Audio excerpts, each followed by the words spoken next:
पैदा कर रहे हैं। किसानों को शुद्ध अनाज पैदा करने और उपभोक्ताओं को सीधे किसानों से उत्पाद खरीदने के लिए प्रेरित कर रहे हैं। एक बार सबके लिए जोरदार तालियां। प्यारे बच्चों, मेरा नाम गौरव त्यागी है और मैं एक पदयात्रा कर रहा हूँ जिसका नाम है भारत अन्न शुद्धि पदयात्रा। जैसे हम शुद्ध पानी की बात करते हैं ना, सबको पानी कैसा चाहिए पीने के लिए? साफ। तो भोजन भी तो साफ चाहिए ना पीने खाने के लिए। मैं ये कह रहा हूँ, आप बस ये समझिए कि जो भोजन है ना वो किस तरीके से हमको प्रभावित करता है डेली लाइफ में। भारत में हर दूसरा तीसरा बच्चा जो है वो कुपोषित है। कुपोषित समझते हैं? उसको जो चीज़ें मिलनी चाहिए भोजन से वो नहीं मिलती। अगर आपकी सोच उस तरह से बनेगी ना कि हमारे देश में सभी को शुद्ध भोजन उपलब्ध हो, तो वो बहुत बड़ी बात है। ठीक है, एक बार हाथ खड़ा करेंगे सब। मैं आज से ये विश्वास दिलाता हूँ, वादा करता हूँ कि मैं वो भोजन ग्रहण करूँगा जो प्रकृति के पक्ष में हो। ठीक है बच्चों, थैंक यू सो मच। मैं विश्वास दिलाता हूँ कि सच में हम इसको समझ गए हैं और हम आज से ही जागरूक हो जाएंगे और इस जागृति को आगे फैलाना शुरू करेंगे। दोबारा गौरव जी का बहुत बहुत धन्यवाद, गौरव जी की टीम का, थैंक यू।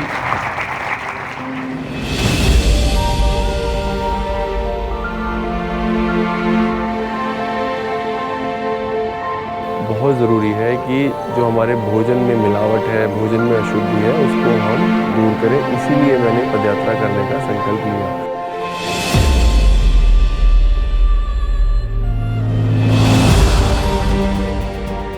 संयोग ही है कि मैं भी कुरुक्षेत्र में हूँ। आप मेरे पीछे यहाँ का ये ब्रह्म सरोवर देख सकते हैं दूर तक। ये देख सकते हैं ब्रह्म सरोवर। मेरे पीछे एक गार्डन है और एक गार्डन के पीछे एक रथ बना है जिस पे भगवान श्री कृष्ण है और अर्जुन है। ये वही कुरुक्षेत्र है जहाँ भगवान ने गीता ज्ञान अर्जुन को दिया था और जहाँ पर महाभारत का युद्ध हुआ था। आज हम बच्चों से भी मिले और बहुत ही आनंद आया उनसे बात करने में।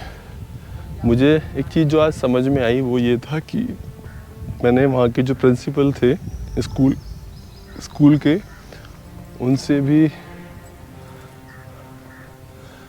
ये बातें की कि आप लोग घूमने के लिए आए जी। कहाँ से हैं? हम असम से। असम से। मैं एक पदयात्रा कर रहा हूँ पैदल, कश्मीर टू कन्याकुमारी, फूड के लिए और फार्मर के लिए। तो ये लोग आए हैं आसाम से। ये लोग असम के ही है लेकिन दिल्ली में रहते हैं। मेरा जेठानी है दोनों। बीच में काफ़ी सारे लोग मिलते हैं, उनसे थोड़ी थोड़ी बातें हो जाती हैं। हालांकि मुझे बात करने में बड़ी हिचक होती है लोगों से, लेकिन फिर भी कोशिश करता हूँ कि बात कर पाऊँ।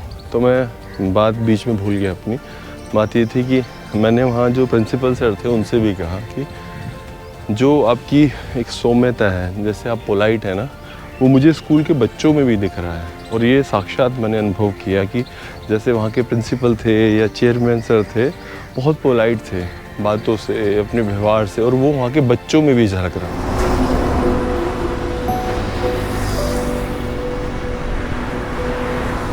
पीछे आप ये देख सकते हैं द्वार, और कुरुक्षेत्र का ये प्रवेश द्वार है। जब हम हाईवे से आते हैं तो इसको देखते हैं पीछे अपने।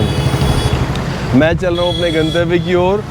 करनाल पहुँचना मुश्किल होगा, लेकिन मुझे लगता है करनाल से कहीं 5-10 किलोमीटर पहले मैं पहुँच पाऊँगा आज शाम तक, रात तक, क्योंकि आज बहुत तेज़ धूप भी है और हमने थोड़ा लेट भी शुरू किया है। तो ये दोनों कारण है।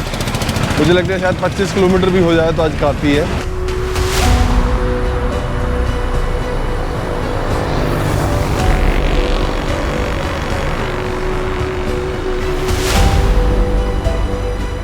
इस पदयात्रा को 30 दिन पूरे हो गए हैं। इस पदयात्रा ने अपना एक पड़ाव पूरा किया है और इस पड़ाव में एक चीज़ तो ज़रूर समझ में आती है कि यात्रा हो या जीवन, चलते जाना ही नीति है। और अगर आप किसी सच्चे काम को करने के लिए तैयार होते हैं, अगर आपकी नीयत अच्छी है, तो लोग उसमें शामिल होने लगते हैं। आगे सड़क हाईवे की तरफ जाएगी और तेज़ी से आगे बढ़ना है।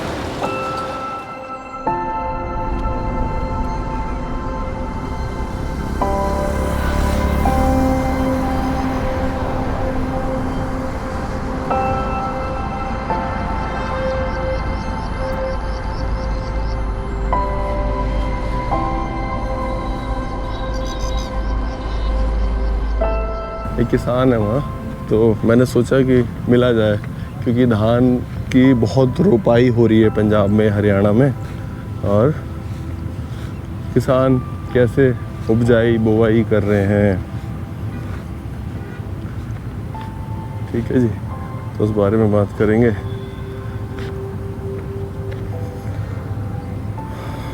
राम राम जी, नमस्कार, क्या हाल है आपके? मेरा नाम गौरव है, मैं एक पदयात्रा कर रहा हूँ कश्मीर से कन्याकुमारी। हम भोजन के बारे में बात कर रहे हैं और बात कर रहे हैं किसानों के बारे में, तो उसी के बारे में आपसे बात करनी है। बात कर सकते हैं थोड़ी सी? ठीक है जी, ये चेयर है यहाँ।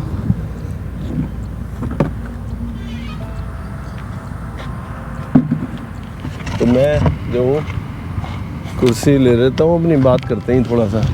तो जी आपका नाम क्या है? प्रेम लंबरदार है जी। प्रेम। तो मैं एक पदयात्रा कर रहा हूँ, देश भर में सबको शुद्ध भोजन उपलब्ध होना चाहिए, ठीक है।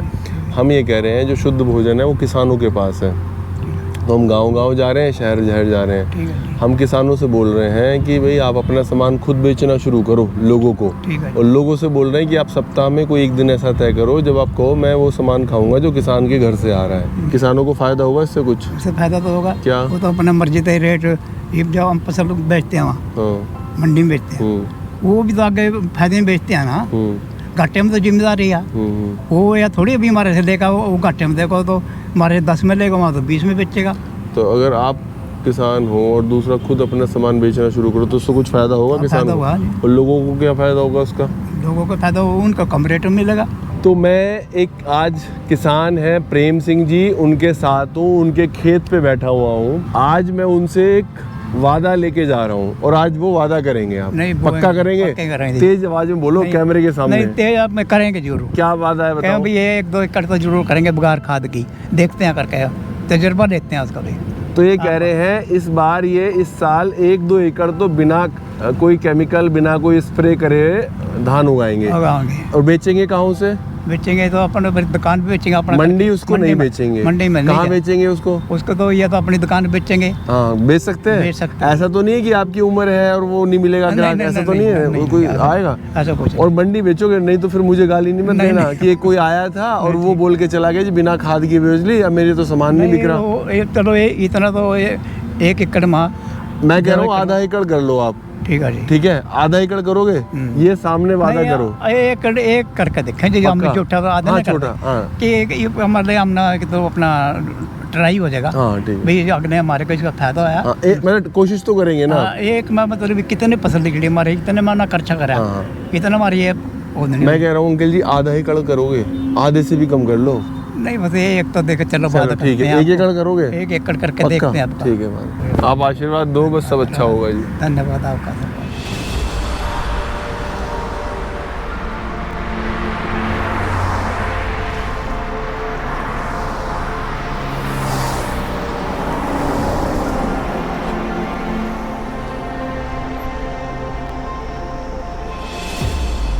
अभी समय हो गया है 9:10 और मैं पहुंच गया हूं तरावड़ी से थोड़ा आगे, और आज हमने जो दूरी तय की है वो है 25 किलोमीटर, क्योंकि आज लेट चलना शुरू किया था 2:30 बजे के आसपास। बीच में हम कुछ लोगों से मिले, किसान से भी मिले, उनके खेत पर गए तो थोड़ी बातें की, थोड़ा समय लगा और गर्मी बहुत ज़्यादा थी आज, तो मैं 25 किलोमीटर चल पाया हूँ और मैं अपनी यात्रा को यहीं विराम दे रहा हूँ।